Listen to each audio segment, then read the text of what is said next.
മാന്ത്രികനായ കടമറ്റത്തച്ഛനെക്കുറിച്ച് പറയുമ്പോൾ എപ്പോഴും നമുക്ക് ഓർമ്മ വരുന്നത് അദ്ദേഹം കള്ളിയങ്കാട്ട് നീലിയെ തളച്ച കഥയാണ്. എന്നാൽ ഇത് മാത്രമല്ല, ഒറ്റയ്ക്ക് അദ്ദേഹം ഒരു സൈന്യത്തിനെ തന്നെ പരാജയപ്പെടുത്തിയിട്ടുണ്ടെന്ന് പറഞ്ഞാലോ, അങ്ങനെയും ഒരു കഥയുണ്ട്. കഥകളിലേക്ക് പോകുമ്പോൾ നമുക്ക് ചില സമയം ഒരു കാര്യവും കൂടെ ചോദിക്കേണ്ടി വരും. ശരിക്കും കടമറ്റത്തച്ഛൻ തളച്ച യക്ഷിയുടെ പേര് കള്ളിയങ്കാട്ട് നീലി എന്ന് തന്നെയാണോ എന്ന് നമുക്ക് നോക്കാം. കടമറ്റത്തച്ഛൻ്റെ ചില വിശേഷങ്ങളെക്കുറിച്ച്. നമസ്കാരം, ഞാൻ വൈശാഖ്. ടെലിസ്കോപ്പിലേക്ക് സ്വാഗതം.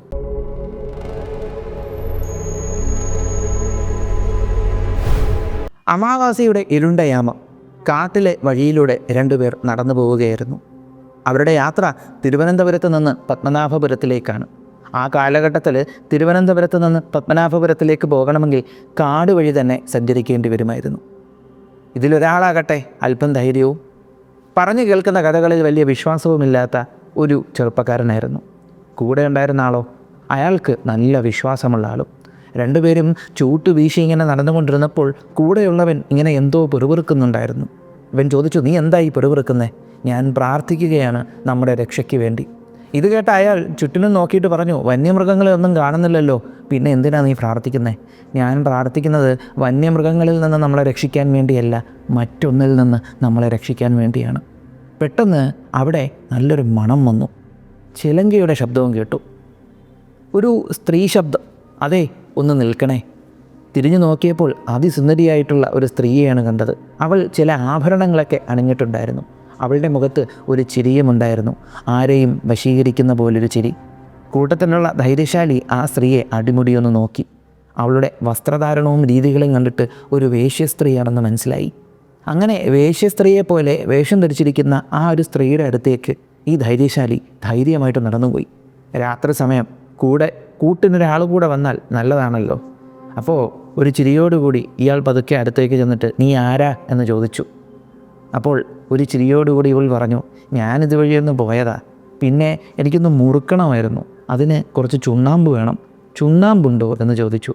പ്രശസ്തമായ ഡയലോഗ് ഉണ്ടല്ലോ, അതിൻ്റെയൊക്കെ തുടക്കം ഇവിടെ നിന്ന.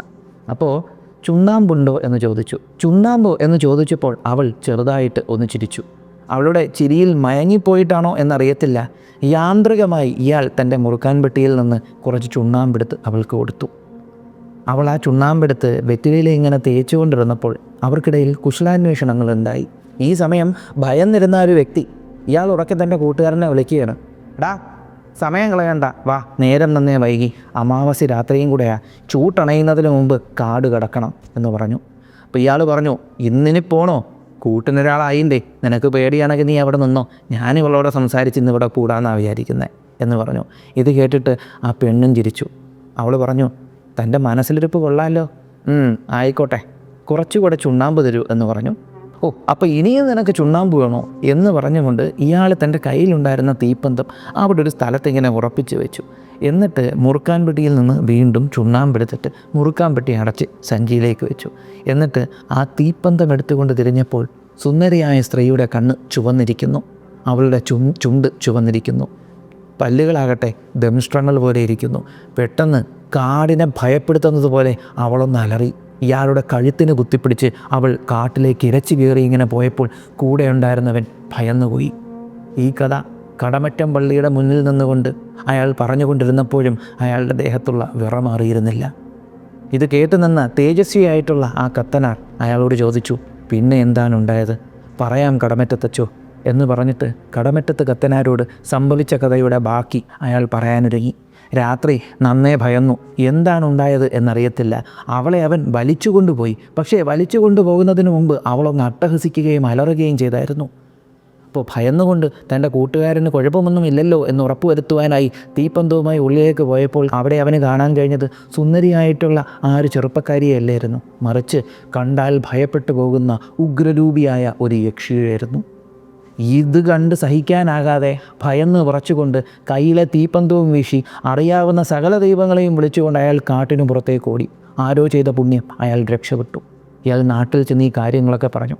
പിന്നീട് ഇവർ കൂട്ടമായി ഈ കാട്ടിനുള്ളിൽ വരാൻ നോക്കിയപ്പോഴെല്ലാം ഒരുപാട് ആപത്തുകളുണ്ടായി. ഈ യക്ഷി വീണ്ടും ആളുകളെ പിടിച്ചുകൊണ്ടിരുന്നു. ആളുകൾ കാട്ടിൽ വരാതായപ്പോൾ നാട്ടിലേക്ക് വരെ ഇറങ്ങി തുടങ്ങിയെന്നായപ്പോൾ ഇവർ ചില മന്ത്രവാദികളെ പോയി കണ്ടു. എത്ര മഹാമന്ത്രവാദികൾ വന്നിട്ട് പോലും ഈ ഒരു യക്ഷിയെ തളയ്ക്കുവാൻ കഴിഞ്ഞില്ല. അങ്ങനെയാണ് അവർ തേജോമയനും ശക്തനും അതുപോലെ തന്നെ ജ്ഞാനിയും മാന്ത്രികനുമായ കടമറ്റത്ത് കത്തനാരെക്കുറിച്ചറിഞ്ഞത്. അങ്ങനെയാണ് അവർ കത്തനാരുടെ മുന്നിൽ വന്നതും. ഇത് കേട്ട കടമറ്റത്തച്ഛൻ താൻ ഇരുന്ന ഇരിപ്പിടത്തിൽ നിന്ന് എണീച്ചു. എന്നിട്ട് ദൈവത്തെ ഒന്ന് മനസ്സുകൊണ്ട് പ്രാർത്ഥിച്ചു. തൻ്റെ 2 കൈകളും പിറക്കോട്ട് കെട്ടി അദ്ദേഹം പറഞ്ഞു, എന്തായാലും ഇവിടെ വന്ന് നിങ്ങളുടെ ബുദ്ധിമുട്ടുകളും കാര്യങ്ങളും എന്നോട് പറഞ്ഞില്ലേ, ഇനി ധൈര്യമായി പൊക്കോളൂ. ബാക്കിയുള്ള കാര്യം ഞാൻ നോക്കിക്കൊള്ളാം. ആ കാട്ടിലെ യക്ഷി ഇനി നിങ്ങളെ ഒരിക്കലും ഉപദ്രവിക്കത്തില്ല. ഇതെൻ്റെ ഉറപ്പ്. കടമറ്റത്തച്ഛൻ്റെ ഉറപ്പിൻ്റെ പുറത്ത് അവർ പോയി. ദിവസങ്ങൾക്ക് ശേഷം കടമറ്റത്തച്ഛൻ ആ കാട്ടിലെത്തി. കാട്ടിൽ കയറിയ കടമറ്റത്തച്ഛൻ ഉള്ളുകൊണ്ട് കർത്താവിനെ പ്രാർത്ഥിച്ച് തൻ്റെ ഗുരുക്കന്മാരെയും പ്രാർത്ഥിച്ച് മുന്നിലോട്ട് നടന്നു. യാതൊരുവിധ ഭയവും അദ്ദേഹത്തിൻ്റെ മുഖത്തില്ലായിരുന്നു. എന്നാൽ ചുറ്റിനും അദ്ദേഹത്തിന് ഇലകൾ അനങ്ങുന്ന ശബ്ദം കേൾക്കാൻ കഴിയാമായിരുന്നു. അതിനിടയിൽ ആ ഇലകൾ അനങ്ങുന്നതിൻ്റെ കൂടെ ഒരു 4 കാലി അനങ്ങുന്നതിൻ്റെ ശബ്ദം കേട്ടു. അത് കഴിഞ്ഞിട്ട് പിന്നെ അദ്ദേഹം കേൾക്കുന്നത് ചിലങ്കയുടെ ശബ്ദമായിരുന്നു. ചിലങ്കയുടെ ശബ്ദം കേട്ട കടമറ്റത്തച്ഛൻ ചെറുതായിട്ടൊന്ന് പുഞ്ചിരിച്ചു. ഓ, അപ്പോൾ ഞാൻ അവളുടെ ശ്രദ്ധയിൽപ്പെട്ടു. വരുന്നത് പോലെ വരട്ടെ എന്നും പറഞ്ഞ് കത്തനാർ മുമ്പോട്ടിങ്ങനെ നടന്നുകൊണ്ടിരുന്നു. പെട്ടെന്ന് ഒരു ശബ്ദം, അതേ ഒന്ന് നിൽക്കണേ. തിരിഞ്ഞു നോക്കി. ഒരു വൈദികനോട് ചോദിക്കാവോ എന്നറിയത്തില്ല, എന്നാലും ചോദിക്കുകയാണ്, ചുണ്ണാമ്പുണ്ടോ? എനിക്കൊന്ന് മുറുക്കാനായിരുന്നു. ഇത് കേട്ട കടമറ്റത്തച്ഛൻ, ചുണ്ണാമ്പാണല്ലോ അല്ലെങ്കിലും നിനക്ക് താല്പര്യം എന്നുള്ള ഭാവത്തിൽ ഒന്ന് ചിരിച്ചു. എന്നിട്ട് പതുക്കെ മുന്നോട്ട് നടന്നു വന്നിട്ട് പറഞ്ഞു, ശരി തരാം. എന്നിട്ട് കടമറ്റത്തച്ഛൻ തൻ്റെ കയ്യിലുണ്ടായിരുന്ന മുറുക്കാൻ പെട്ടി തുറന്നു. അപ്പോൾ കടമറ്റത്തച്ഛൻ്റെ കയ്യിൽ ഈ മുറുക്കാൻ പെട്ടി ഇരിക്കുന്നത് ഈ യക്ഷി ഇങ്ങനെ നോക്കുന്നുണ്ട്. പ്രതീക്ഷിച്ചില്ല കയ്യിലൊരു മുറുക്കാൻ പെട്ടി ഉണ്ടാകുമെന്ന്. ആ മുറുക്കാൻ പെട്ടിയിൽ നിന്ന് കടമറ്റത്തച്ഛൻ ഒരു സംഭവം ഇങ്ങനെ കയ്യിലെടുത്തു. അപ്പോൾ ആദ്യം യക്ഷി വിചാരിച്ചു ചുണ്ണാമ്പ് കരണ്ടി കൊണ്ട് കോരിയെടുത്തതായിരിക്കുമെന്ന്. എന്നിട്ട് കടമറ്റത്തച്ഛൻ ഈ ഒരു ചുണ്ണാമ്പ് മുമ്പോട്ട് നീട്ടിയപ്പോൾ യക്ഷി കാണുന്ന കാഴ്ച ഇരുമ്പാണിയിൽ ചുണ്ണാമ്പ് തേച്ച് കൊടുക്കുന്നതാണ്.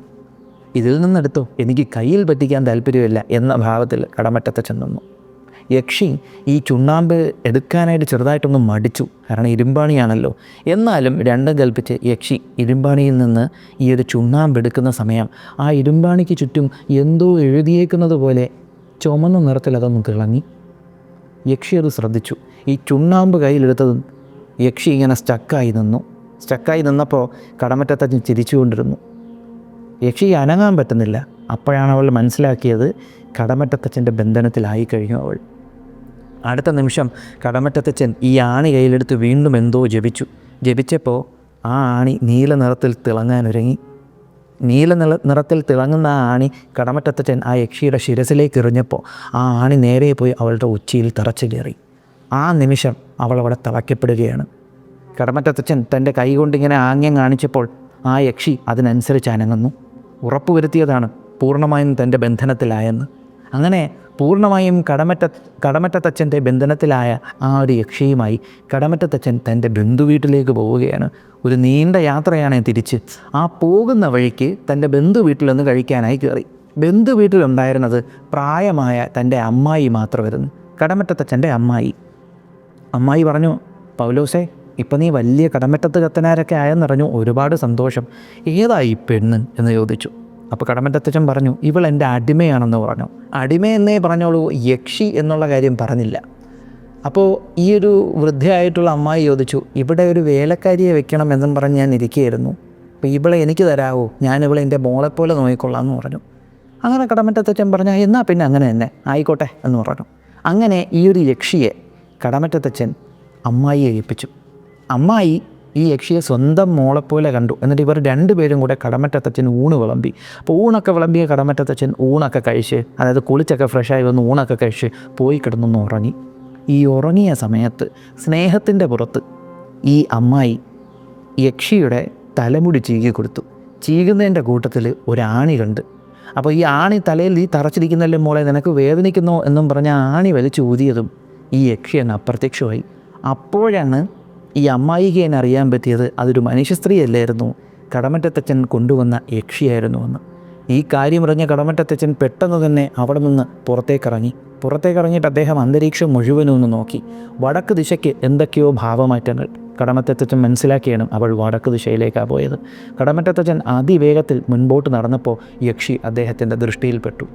ആ ഒരു ബന്ധനത്തിൽ നിന്നും പൂർണ്ണ മോചിതയാകാത്തത് കൊണ്ട് തന്നെ ആയിരിക്കണം യക്ഷി അതിവേഗത്തിൽ നടന്നാണ് പോകുന്നത്. കടമറ്റത്തച്ഛൻ പിന്നാലെ വെച്ച് വിളിച്ചു, അച്ഛൻ വരുന്നതറിഞ്ഞ ഈ ഒരു യക്ഷി പെട്ടെന്ന് തന്നെ കടത്ത് കഴിഞ്ഞ് അപ്പുറമെത്തി. അപ്പോൾ കടമറ്റത്തച്ഛൻ കടത്ത് കഴിഞ്ഞ് പോകാനായിട്ട് തോണി നോക്കിയപ്പോൾ തോണി എങ്ങും കാണുന്നില്ല. അപ്പോൾ ഒരു തോണിക്കാരൻ വന്ന് തോണിയിൽ കയറി അങ്ങ് പോകുന്ന സമയം കൊണ്ട് യക്ഷി കാട് കയറിയാലോ, വീണ്ടും തൻ്റെ കയ്യിൽ നിന്ന് വിട്ടുപോയാലോ എന്നുള്ളതുകൊണ്ട് കടമറ്റത്തച്ഛൻ അവിടെ നിന്നുകൊണ്ട് ഒരു സ്തംഭന പ്രയോഗം നടത്തി യക്ഷിയെ സ്തംഭിപ്പിച്ചു. അതായത് സ്തംഭനം എന്ന് പറയുമ്പോൾ സ്റ്റോപ്പ് ചെയ്ത് നിർത്തുക എന്നൊക്കെ പറയത്തില്ലേ, ആ സ്തംഭന പ്രയോഗം നടത്തി കടമറ്റത്തച്ഛൻ അവിടെ സ്തംഭിപ്പിച്ച് നിർത്തുകയും ചെയ്തു. യക്ഷിയെ ആ ഏരിയയിൽ ബന്ധിക്കുകയും ചെയ്തു. എന്നിട്ട് കടമറ്റത്തച്ഛൻ കടത്ത് കഴിഞ്ഞ് അപ്പുറം എത്തിയപ്പോഴത്തേക്കും യക്ഷിയോട് പറഞ്ഞു, ഇതുവരെ നീ കണ്ട സാധാ മനുഷ്യരുടെയും മന്ത്രവാദികളുടെയും അടുത്ത് നിന്ന് ഓടിപ്പൊക്കളയാൻ പറ്റുന്നത് പോലെ എന്നിൽ നിന്ന് പോകാൻ പറ്റുമെന്ന് നീ വിചാരിച്ചോ? ഇതാൾ വേറെയാ, അത് നീ മനസ്സിലാക്കണം. ഇന്ന് നിനക്ക് മുന്നിൽ ഞാൻ 2 അവസരങ്ങൾ തരാം. കാട്ടിലേക്ക് വരുന്നതും വരാത്തതുമായിട്ടുള്ള ഒരൊറ്റ ആളുകൾക്ക് യാതൊരുവിധ ഉപദ്രവവും കൂടാതെ ഇവിടെ തന്നെ നിനക്ക് കഴിയാമെങ്കിൽ നിന്നെ ഞാൻ വെറുതെ വിടാം, ഇല്ലെങ്കിൽ നിന്നെ അറുത്ത് ഞാൻ ഹോമിക്കുന്നതായിരിക്കും ഇവിടെ എന്ന് പറഞ്ഞു. അപ്പോൾ കടമറ്റത്തച്ഛൻ ദൂരെ നിന്നുകൊണ്ട് സ്തംഭിപ്പിച്ചു, ഇവിടെ ബന്ധനവും ചെയ്തു. ഇതുവരെ ആർക്കും വിചാരിച്ചിട്ടും പിടിച്ചു കെട്ടാൻ പറ്റാത്ത തന്നെ കടമറ്റത്തച്ഛൻ ബന്ധിച്ചുവെങ്കിൽ ചില്ലറക്കാരനായിരിക്കത്തില്ല എന്ന് മനസ്സിലായി. കടമറ്റത്തച്ഛൻ്റെ അവസാനത്തെ വാക്ക് നിന്നെ ഞാൻ അറുത്ത് ഹോമിക്കും എന്ന് പറഞ്ഞതിൻ്റെ ആ ഒരു തീക്ഷ്ണത യക്ഷിക്ക് നല്ലതുപോലെ മനസ്സിലായതുകൊണ്ട് തന്നെ യക്ഷി പറഞ്ഞു, വേണ്ട, എന്നെ ഒന്നും ചെയ്യല്ലേ, ഞാൻ ഇവിടെ തന്നെ കഴിഞ്ഞുകൊള്ളാം. അപ്പോൾ കടമറ്റത്തച്ഛൻ പറഞ്ഞു, എങ്കിൽ സത്യം ചെയ്യാൻ പറഞ്ഞു. അങ്ങനെ സത്യം ചെയ്തു. യക്ഷിയെ അവിടെ തന്നെ കടമറ്റത്തച്ഛൻ പിടിച്ചു കെട്ടുകയും ചെയ്തു. യക്ഷി പിന്നീട് അവിടെ അദൃശ്യയായി വസിച്ചു എന്നാണ് പറയുന്നത്. പിന്നീട് ആളുകൾക്ക് യക്ഷിയെ കൊണ്ടൊരു ശല്യം ഉണ്ടായില്ല. പിന്നെ ചില രാത്രികളിൽ, അതായത് അമാവാസിയിലും വെള്ളിയാഴ്ചകളിലും, അങ്ങനെ ചില രാത്രികളിൽ സുന്ദരിയായിട്ടുള്ളൊരു സ്ത്രീയെയും അതുപോലെ തീകോളത്തിൻ്റെ രൂപത്തിലുമെല്ലാം ഈ ഒരു യക്ഷിയെ കാണാറുണ്ട് എന്ന ആളുകൾ പറയപ്പെടുന്നു. അവിടുത്തെ ഐതിഹ്യം ഇങ്ങനെയാണ്. പിന്നീട് ഈ യക്ഷിയെ അവിടെ പ്രതിഷ്ഠിച്ചു കുടിയിരുത്തിയെന്നും പറയപ്പെടുന്നുണ്ട് കേട്ടോ. അവിടെ പനയനാർക്കാവ് ദേവീക്ഷേത്രവുമായിട്ട് ബന്ധപ്പെടുത്തി പറയുമ്പോൾ ഈ യക്ഷിയുടെ പേര് പനയനാർക്കാവിലെ യക്ഷി എന്നാണ്. എന്നാൽ ആ സ്ഥലത്തിൻ്റെ പേരുമായിട്ട് ബന്ധപ്പെടുത്തി പറയുമ്പോൾ ആ യക്ഷിക്ക് പരുമല യക്ഷി എന്നും പേരുണ്ട്. ഐതിഹ്യമാനതിൽ ഈ സ്ഥലം വരെ, ഈ ഒരു യക്ഷിയുടെ കാര്യം പറഞ്ഞ ഈ സ്ഥലം വരെ എങ്ങും തന്നെ കള്ളിയങ്കാട്ട് നീലി എന്നൊരു പേര് ഈ യക്ഷിക്ക് പറയുന്നില്ല. ചില സ്ഥലങ്ങളിൽ ഇങ്ങനെ പറയുന്നുണ്ട്, കടമറ്റത്തച്ഛൻ അന്ന് തളച്ച യക്ഷി കള്ളിയങ്കാട്ട് നീലി അല്ല എന്ന് പറയുന്നുണ്ട്, അത് വേറെ ഏതോ യക്ഷിയാണെന്ന് പറയുന്നുണ്ട്. കാരണം ഐതിഹ്യമാലയിൽ എങ്ങും കള്ളിയങ്കാട്ട് നീലി എന്ന് പറയുന്നില്ല. ആകെപ്പാടെ 2 പേരെ ആ യക്ഷിക്ക് പറയുന്നുള്ളൂ. ഒന്ന് പനയനാർക്കാവിലെ യക്ഷി, അതുപോലെ പരുമല യക്ഷി. ഇങ്ങനെ 2 പേരുകൾ മാത്രമേ ആ യക്ഷിക്ക് പറയുന്നുള്ളൂ. ഇപ്പം ചില സ്ഥലങ്ങളിൽ പറയുന്നുണ്ട് ഇത് കള്ളിയങ്കാട്ട് നീലി അല്ല എന്ന്. അപ്പോൾ യഥാർത്ഥത്തിലെ കള്ളിയങ്കാട്ട് നീലി എവിടെയാണ്? ഇങ്ങനെ പറയാനുള്ള കാര്യം എന്തെന്ന് വെച്ചാൽ, നമുക്ക് മറ്റൊരു കള്ളിയങ്കാട്ട് നീലിയുടെ കഥയും കൂടെ കേൾക്കാൻ പറ്റും. അത് തമിഴ്നാട്ടിലെ നാഗർകോവിൽ ഭാഗത്താണ്. അവിടെ ഒരു കള്ളിയങ്കാട്ട് നീലിയുടെ കഥ കേൾക്കാൻ പറ്റും. അവിടെ എന്ന് പറയുമ്പോൾ അത് ചതിയുടെയും വഞ്ചനയുടെയും ഒക്കെ ഒരു കഥയാണ്. അതായത് ആദ്യം കള്ളിയങ്കാട്ട് നീലി യക്ഷിയാകുന്നതിന് മുൻപ് അല്ലി എന്നായിരുന്നു പേര്. ഈ അല്ലി എന്ന് പറയുന്ന പെൺകുട്ടി, വിവാഹം ചെയ്ത ആൾ, അല്ലിയുടെ ഭർത്താവ് അല്ലിയെ വഞ്ചിച്ചു, അതുപോലെ അല്ലിയെ കൊന്നുകളയുകയും ചെയ്തു. അതിനുശേഷം പ്രതികാരഭാവത്തിൽ അല്ലി നീലി എന്ന യക്ഷിയായി മാറിയെന്ന് പറയുന്നുണ്ട്. പിന്നീടൊരു മാന്ത്രികൻ വന്ന് ഈ യക്ഷിയെ അവിടെ തളച്ചു എന്നും പറയുന്നുണ്ട്, ദേവിയായി കുടിയിരുത്തിയെന്നും പറയുന്നുണ്ട്. ഈ മാന്ത്രികൻ ചിലയിടങ്ങളിൽ കടമറ്റത്ത് കത്തനാരാണെന്ന് പറയുന്നുണ്ട്, ചിലയിടത്തിൽ ഒരു നമ്പി എന്ന് പറഞ്ഞ പേരുള്ള ഒരാളായി പറയുന്നുണ്ട്, ചിലയിടത്തിൽ വേറെ ഏതോ താന്ത്രികനാണെന്നും പറയുന്നുണ്ട്. അവിടെ ഒരു കൺഫ്യൂഷൻ വരുന്നുണ്ട്. അതുകൊണ്ടായിരിക്കണം ഈ കഥയിലോട്ടും ഇത് ഇൻകോർപ്പറേറ്റ് ചെയ്തത്. പക്ഷേ എന്ത് തന്നെയാണെങ്കിലും തമിഴ്നാട്ടിലെ നാഗർകോവിലെ പാർവതിപുരം എന്ന് പറയുന്ന സ്ഥലത്ത് ഇപ്പോഴും കള്ളിയങ്കാട്ട് നീലി അമ്മൻ എന്ന് പറയുന്നൊരു ക്ഷേത്രമുണ്ട്. കള്ളിയങ്കാട്ട് നീലി അമ്മൻ കോവിൽ എന്ന പേരിലൊരു ക്ഷേത്രമുണ്ട്. അപ്പോൾ ഇതിങ്ങനെ 2 കഥ വരുന്നതുകൊണ്ട് അതും കൂടെ ചേർത്ത് പറഞ്ഞു എന്ന് മാത്രം. പക്ഷേ ഐതിഹ്യമലയിൽ എങ്ങും തന്നെ കള്ളിയങ്കാട്ട് നീലി എന്ന് പറയുന്നൊരു പേരേ പറയുന്നില്ല. ഇനി കടമറ്റത്ത് കത്തനാരുടെ ഒരു കഥയും കൂടെ പറയുകയാണെങ്കിൽ, അദ്ദേഹം ഒറ്റയ്ക്ക് ഒരു സൈന്യത്തിനെ കീഴ്പ്പെടുത്തിയിട്ടുണ്ട്. പണ്ടൊരിക്കൽ കൊച്ചി രാജാവിന് ഡച്ചുകാരെ കൊണ്ടുള്ള ശല്യം ഭയങ്കര ശല്യമായി. പല രീതിക്കും ഈ ഡച്ചുകാരന്മാരൊന്നും തണുപ്പിക്കാൻ നോക്കിയിട്ടൊന്നും നടക്കുന്നില്ല. ഇവർ വീണ്ടും കൊച്ചി രാജാവിന് ഒരുപാട് ബുദ്ധിമുട്ടുകൾ ഉണ്ടാക്കിക്കൊണ്ടിരുന്നു. ഈ സമയത്താണ് കടമറ്റത്ത് കത്തനാരെക്കുറിച്ച് കൊച്ചി രാജാവ് കേൾക്കുന്നത്. അങ്ങനെ വേറൊരു നിവർത്തിയില്ലാതെ വന്നപ്പോൾ കൊച്ചി രാജാവ് കടമറ്റത്ത് കത്തനാരെ വിളിപ്പിച്ചു. അങ്ങനെ രാജാവ് വിളിപ്പിച്ചതിനെ തുടർന്ന് കടമറ്റത്ത് കത്തനാർ കോവിലകത്തെത്തുകയും കോവിലകത്തേക്ക് വന്ന കത്തനാരെ കണ്ട് കൊച്ചി രാജാവ് ഒരുപാട് സന്തോഷിക്കുകയും കത്തനാരെ ഒരുപാട് സൽക്കരിക്കുകയും ഒക്കെ ചെയ്തു. എന്നിട്ട് കത്തനാരോട് കാര്യം പറഞ്ഞു. അങ്ങേ വിളിപ്പിച്ച കാര്യം ഇതാണ്, ആ ഡച്ചുകാരെ കൊണ്ടുള്ള ശല്യം സഹിക്കാൻ പറ്റുന്നില്ല. അവരത്രത്തോളം ബുദ്ധിമുട്ടുകൾ ഉണ്ടാക്കുക, കച്ചവടം ചെയ്യാൻ വന്നവന്മാർ നമ്മളെ അത്രയും ബുദ്ധിമുട്ടിച്ചുകൊണ്ടിരിക്കുകയാണ് എന്ന് കത്തനാരോട് പറഞ്ഞു. കത്തനാർ പറഞ്ഞു ഒരു അമ്പ് കൊണ്ടുവരാൻ പറഞ്ഞു. ഒരു അമ്പ് കൊണ്ടുവരാൻ കത്തനാർ പറഞ്ഞു. അങ്ങനെ ആ ഒരു അമ്പ് കൊണ്ടുവന്ന് കത്തനാർക്ക് കൊടുത്തു. കത്തനാർ ഉടനെ തന്നെ ഈ അമ്പെടുത്തിട്ട് നല്ലതുപോലെ ഈ അമ്പിൽ എന്തൊക്കെയോ മന്ത്രങ്ങൾ ജപിച്ച് ഈ അമ്പിൽ നല്ലതുപോലെ തടവി എന്തൊക്കെയോ ഉഗ്രമായിട്ടുള്ള മന്ത്രങ്ങളെല്ലാം ജപിച്ചതിന് ശേഷം കത്തനാർ ഈ അമ്പ് കൊണ്ടുവന്ന് രാജാവിൻ്റെ കൊടുത്തിട്ട് പറഞ്ഞു, ഈ ഒരൊറ്റ അമ്പ് അവരുടെ പട്ടാള ക്യാമ്പിലോട്ട് എഴുതാൽ മതി, ഡച്ചുകാരുടെ പട്ടാള ക്യാമ്പിലോട്ട് എഴുതാൽ മതി, ബാക്കി കാര്യങ്ങളെല്ലാം സോൾവ് ആയിക്കൊള്ളും, അങ്ങയുടെ വിഷമവും മാറിക്കൊള്ളും എന്ന് കത്തനാർ പറഞ്ഞു. അപ്പോൾ കത്തനാരത് പറഞ്ഞപ്പോൾ കൊച്ചിരാജാവ് ഒന്ന് ആലോചിച്ചു. എന്നിട്ട് പറഞ്ഞു ശരി കത്തനാരെ അങ്ങനെ തന്നെ ചെയ്യാം എന്ന് പറഞ്ഞു. എന്നിട്ട് കൊച്ചിരാജാവ് തൻ്റെ സൈന്യത്തിലെ ഏറ്റവും പ്രഗത്ഭനായിട്ടുള്ള ഒരു സൈനികനെ വിളിച്ചു. ഇപ്പോൾ രാജാവ് വിളിപ്പിച്ച് തടഞ്ഞ സൈനികൻ പെട്ടെന്ന് തന്നെ രാജാവിൻ്റെ മുന്നിലേക്ക് ഓടിയെത്തിയപ്പോൾ സൈനികൻ്റെ കയ്യിലേക്ക് കൊച്ചിരാജാവ് ഒരു അമ്പ് നൽകുകയാണ്. കത്തനാർ കൊടുത്ത അമ്പാണ്. ഈ അമ്പ് ഈ സൈനികൻ ശരിക്കൊന്ന് നോക്കി, എന്തൊക്കെയോ വ്യത്യാസമുണ്ട് ഈ അമ്പിന്, സാധാരണ അമ്പല്ല എന്ന് മനസ്സിലായി ഒറ്റ നോട്ടത്തിൽ തന്നെ. കൊച്ചിരാജാവ് പറഞ്ഞു, നീ ഇത് ഡച്ചുകാരുടെ പാളയത്തിലേക്ക് പോയി അങ്ങോട്ടേക്ക് ഈ അമ്പ് ചെയ്യണം. എന്ത് സംഭവിച്ചാലും ഒരു കാര്യം നീ ഉറപ്പ് വരുത്തണം, ഈ അമ്പ് അവരുടെ ക്യാമ്പിനുള്ളിൽ, അവരുടെ പാളയത്തിനുള്ളിൽ ഈ അമ്പ് കയറിയിട്ടുണ്ടാവണം, അവരുടെ ക്യാമ്പിനുള്ളിൽ ഈ അമ്പ് എത്തിയിട്ടുണ്ടാവണം, അത് നീ ഉറപ്പ് വരുത്തണം എന്ന് പറഞ്ഞു. ഇപ്പോൾ രാജാവ് ഈ പറഞ്ഞത് എന്തോ സീരിയസ് ആയിട്ടുള്ളൊരു കാര്യമാണെന്ന് മനസ്സിലാക്കിയ ഈ ഭടൻ വളരെ വിദഗ്ധമായിട്ട് തൻ്റെ വില്ലിൽ ഈ അസ്ത്രം തൊടുത്ത് കറക്റ്റ് ഇവരുടെ താവളത്തിനുള്ളിൽ തന്നെ ഈ അമ്പ് എത്തിച്ചു. ഈ അമ്പ് ഡച്ചുകാരുടെ താവളത്തിൽ വന്ന് തറച്ച നിമിഷം തൊട്ട് അവിടെ എന്തൊക്കെയോ വ്യത്യാസങ്ങൾ ഉണ്ടാകുന്നത് ഈ ഭടൻ ശ്രദ്ധിച്ചു. ഭടൻ അവിടെ സൂക്ഷിച്ചു നോക്കിയപ്പോൾ കാണുന്ന കാഴ്ച ഡച്ചുകാർക്ക് ഭ്രാന്തളവുന്നതാണ്. ഇവർക്ക് മതിഭ്രമം ഉണ്ടാകുന്നു. ഇവർ ചുറ്റുപാടുമൊക്കെ ഇങ്ങനെ ഭ്രാന്തമായിട്ട് നോക്കിയിട്ട് പരസ്പരം തമ്മിത്തല്ലാനിറങ്ങി. അങ്ങനെ ഈ ഡച്ചുകാരെല്ലാവരും കൂടെ പരസ്പരം തമ്മിത്തല്ലി അവിടെ തീർന്നുവെന്നും ഒരു കഥ പറയുന്നുണ്ട്. ഇത് കടമറ്റത്തച്ഛൻ്റെ മറ്റൊരു മാന്ത്രിക പ്രയോഗമായും പറയുന്നുണ്ട്. ഇങ്ങനെ അനേകം കഥകൾ കടമറ്റത്തച്ഛനെക്കുറിച്ചുണ്ട്. അപ്പോൾ ഇതിൻ്റെ ഒരു 1-ാം ഭാഗം നമ്മൾ ചെയ്തിട്ടുണ്ടൊരു വീഡിയോയിൽ, അതിൻ്റെ 2-ാം ഭാഗം ചെയ്യാം എന്ന് ഞാൻ അന്നേ പറഞ്ഞിരുന്നു. ഈ വീഡിയോ ആദ്യമായിട്ട് കാണുന്ന ആളുകളാണെങ്കിൽ ഉറപ്പായിട്ടും പോയി ആ 1-ാം ഭാഗം വീഡിയോ കാണുക. അതിൽ കടമറ്റത്ത് കത്തനാരുടെ ഒറിജിൻ സ്റ്റോറിയും പറയുന്നുണ്ട്. കടമറ്റത്തച്ഛനെക്കുറിച്ച് പറയുമ്പോൾ അദ്ദേഹം ഒരുപാട് മാന്ത്രിക ഗ്രന്ഥങ്ങൾ എഴുതിയിട്ടുണ്ടെന്ന് പറയുന്നുണ്ട്. അതുപോലെ തന്നെ അദ്ദേഹത്തിന് ഒരുപാട് ശിഷ്യപരമ്പരകളുണ്ടെന്നും പറയപ്പെടുന്നുണ്ട്. അപ്പോൾ ഇതാണ് കടമറ്റത്ത് കത്തനാരെക്കുറിച്ചുള്ള ചില കാര്യങ്ങൾ. അപ്പോൾ ഈ ഒരു വീഡിയോ നിങ്ങൾക്ക് ഇഷ്ടമായെന്ന് വിശ്വസിക്കുന്നു. നിങ്ങളുടെ അഭിപ്രായങ്ങളൊന്ന് കമൻറ്റ് ചെയ്തേക്കുക. നമ്മുടെ ചാനലിലേക്ക് നിങ്ങൾ ആദ്യമായിട്ടാണ് വരുന്നതെങ്കിൽ സബ്സ്ക്രൈബ് ചെയ്തേക്കുക. നമ്മുടെ ചാനലിലെ കണ്ടൻറ്റുകൾ നിങ്ങൾക്ക് ഇഷ്ടപ്പെടുന്നുണ്ടെങ്കിൽ നിങ്ങളുടെ ബന്ധുമിത്രാദികൾക്കും പറ്റുമെങ്കിൽ ശത്രുക്കൾക്കും ഒന്ന് അയച്ചു കൊടുക്കുക. മറ്റൊരു വീഡിയോയിൽ മറ്റൊരു കണ്ടൻറ്റുമായി കാണുന്നത് വരെ